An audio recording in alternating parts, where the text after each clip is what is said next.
साम्राज्य सामान्यांचा असामान्य आवाज।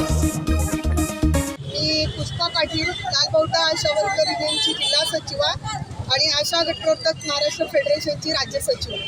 आज कालपासून जो काही देशव्यापी संप सुरू आहे 28-29 तारखेचा आपल्या सर्व कामगार संघटनांनी पुकारलेला, या कामगार संघटनांनी पुकारलेल्या संपामध्ये आम्ही आशा आणि गटप्रवर्तक सुद्धा आमच्या न्याय व हक्काच्या मागण्यांसाठी आज या ठिकाणी एक दिवसाचा संप करतोय।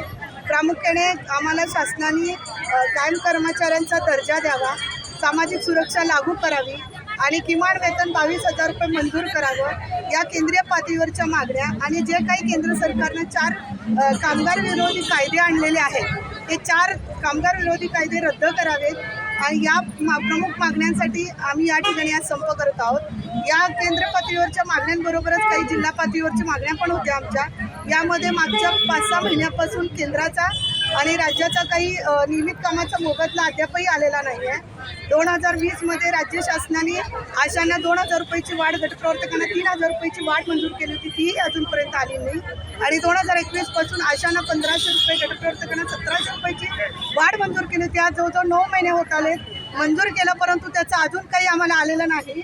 आणि काही कुष्ठरोग असेल, TB असेल, पोलिओ असेल, या सगळ्या वेगवेगळ्या मोहिमांमध्ये आशा गटप्रवर्तक आपलं प्राणपणाला लावून काम करतात, परंतु ज्यावेळेस वेळ येते मोबदला द्यायची त्यावेळेस मात्र त्यांना ह्या मोबदल्यापासून वंचित ठेवलं जातं। तर तो जो काही थकीत मोबदला आहे तो सुद्धा मार्च अखेरपर्यंत आम्हाला मिळावा, यासाठी आज आंदोलन करत आहे। आणि त्याचबरोबर एक मोहोळ तालुक्यातील आपल्या गटप्रवर्तक आहेत शोभा वाघमारे, यांना तडकाफडकी त्या नरखेड PSCमधून त्यांची सेवा समाप्ती करून त्यांना घरात बसवलेलं आहे।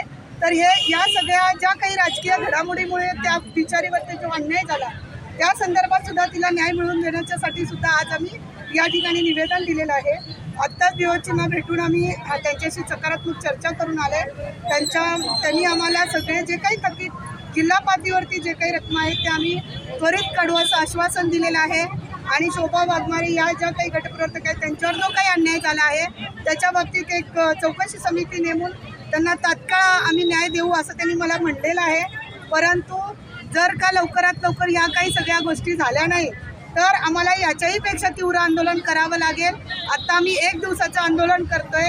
येत्या मार्च अखेरपर्यंत जर आमचे काही थकीत मोबदले जर मिळाले नाही तर आम्ही बेमुदत संप करू असं मी या शासनाला इशारा देते। धन्यवाद।